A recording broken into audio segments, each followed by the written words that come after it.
Pose with the fans. Pose with the pose with the pose with the fans. Pose with the pose with the pose with the fans. Pose with the fans. Pose with the fans. Yang akan dibahas yaitu ozon. Apa sih ozon itu? Ozon adalah molekul gas yang terdiri dari 3 atom oksigen.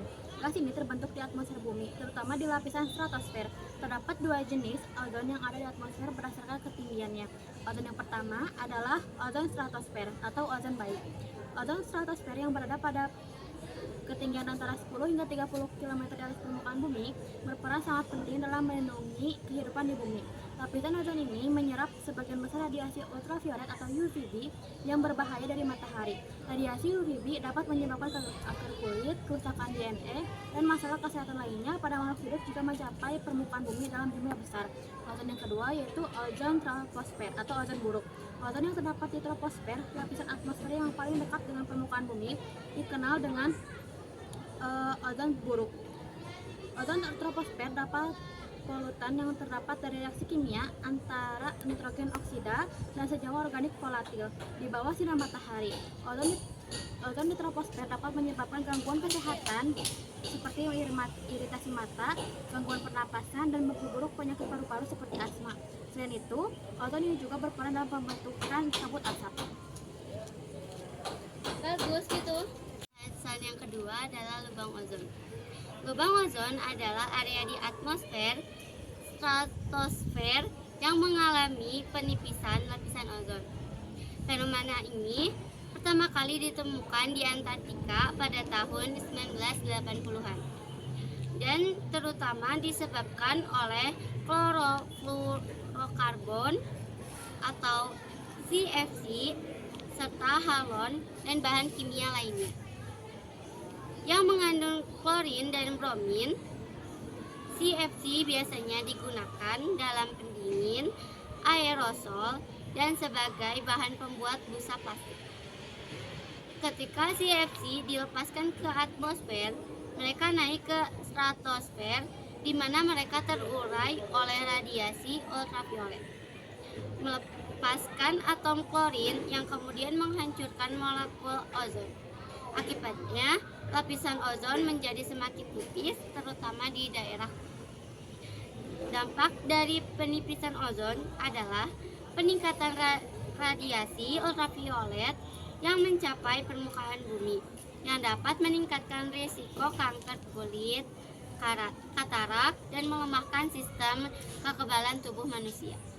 Gangguan pada ekosistem laut, terutama plankton yang sensitif terhadap radiasi ultraviolet, kerusakan pada tanaman, dan gangguan pada rantai makanan. Upaya internasional untuk mengatasi penipisan ozon dimulai dengan Protokol Montreal pada tahun 1987 yang bertujuan untuk mengurangi dan menghentikan produksi serta penggunaan bahan kimia perusak ozon. Selain itu, lapisan ozon menunjukkan tanda-tanda pemulihan meskipun butuh beberapa dekade untuk kembali ke kondisi normal. Pembahasan yang ketiga yaitu tentang pemanasan global. Pemanasan global adalah fenomena peningkatan suhu rata-rata di atmosfer, lautan, daratan bumi yang disebabkan oleh peningkatan konsentrasi gas rumah kaca. Gas rumah kaca seperti karbon dioksida atau CO2, metana CH4, dan nitrogen oksida N2O menangkap panas dari matahari di atmosfer sehingga menyebabkan efek rumah kaca. Penyebab pemanasan global yaitu penyebab utama pemanasan global adalah aktivitas manusia, terutama mulai membakar bahan bakar fosil, batu bara, minyak, dan gas alam, penggundulan hutan, dan pertanian. Aktivitas ini menghasilkan emisi gas rumah kaca yang berlebihan. Beberapa penyebab pemanasan global meliputi pembakaran bahan bakar fosil saat bahan bakar fosil dibakar untuk menghasilkan listrik, transportasi dan industri. Mereka menghasilkan emisi CO2 yang paling signifikan. Penggundulan hutan. Pohon menyerap CO2 dari atmosfer selama fotosintesis, tetapi ketika pohon ditebang atau terbakar, CO2 yang tersimpan dilepaskan kembali ke atmosfer. Industri peternakan sapi dan domba menghasilkan metana, gas rumah kaca yang sangat kuat. Proses pencernaan hewan ini menghasilkan gas metana yang dilepaskan ke atmosfer. Pertanian, penggunaan pupuk nitrogen dalam pertanian melepas di nitrogen, oksida, gas rumah kaca lainnya. Dampak pemanasan global. Pemanasan global memiliki berbagai dampak yang merugikan bagi bumi dan makhluk hidup di dalamnya. Antara lain, peningkatan suhu global. Temperatur global telah meningkat sekitar 1,2 derajat Celcius sejak era praindustri, dan kenaikan ini diperkirakan akan terus meningkat jika emisi gas rumah kaca tidak dikurangi. Naiknya permukaan air laut. Pemanasan global menyebabkan es di kutub mencair dan volume air di laut bertambah, mengakibatkan kenaikan permukaan laut.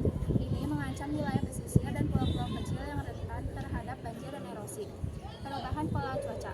Pemanasan global menyebabkan perubahan iklim yang lebih ekstrim, termasuk badai yang lebih kuat, gelombang panas, banjir, dan kekeringan. Cuaca ekstrim ini mempengaruhi pertanian, ketersediaan air, dan kehidupan sehari-hari masyarakat. Kepunahan spesies. Banyak spesies tumbuh dan hewan tidak masuk beradaptasi dengan cepat terhadap perubahan suhu dan pola cuaca, sehingga meningkatkan resiko kepunahan.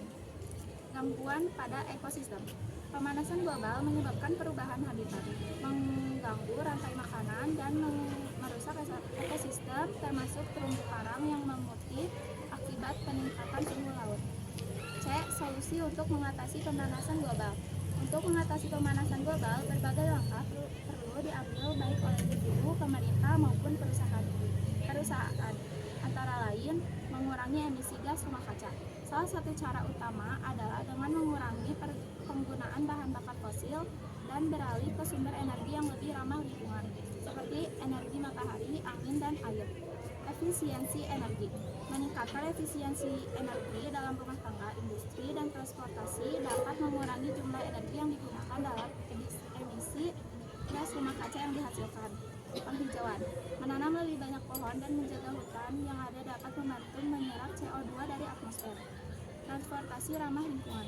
Mengurangi penggunaan kendaraan berbahan bakar fosil dengan beralih ke transportasi umum. Kendaraan listrik atau bersepeda dapat membantu menurunkan emisi. Kesadaran dan perubahan perilaku. Mengurangi limbah, daur ulang, dan menggunakan produk yang ramah lingkungan dapat mengurangi dampak lingkungan yang disebabkan oleh konsumsi manusia. Pembahasan yang keempat adalah hubungan ozon dan pemanasan global. Meskipun lapisan ozon dan pemanasan global seringkali dibahas secara bersamaan, kedua fenomena ini sebenarnya berbeda. Penipisan ozon dan pemanasan global disebabkan oleh proses yang berbeda, tetapi mereka saling terkait. Penipisan ozon tidak secara langsung menyebabkan pemanasan global, tetapi bahan kimia seperti CFC yang merusak ozon juga merupakan gas rumah kaca yang kuat.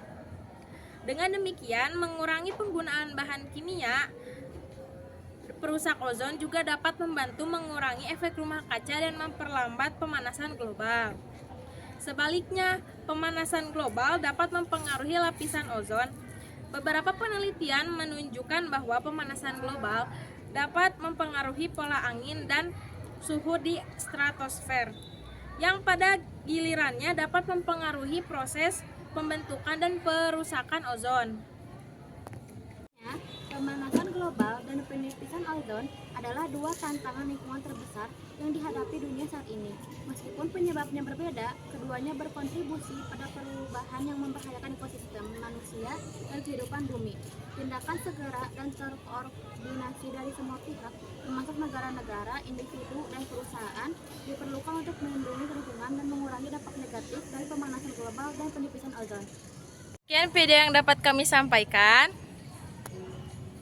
Jangan lupa like, comment, and share. Bye-bye!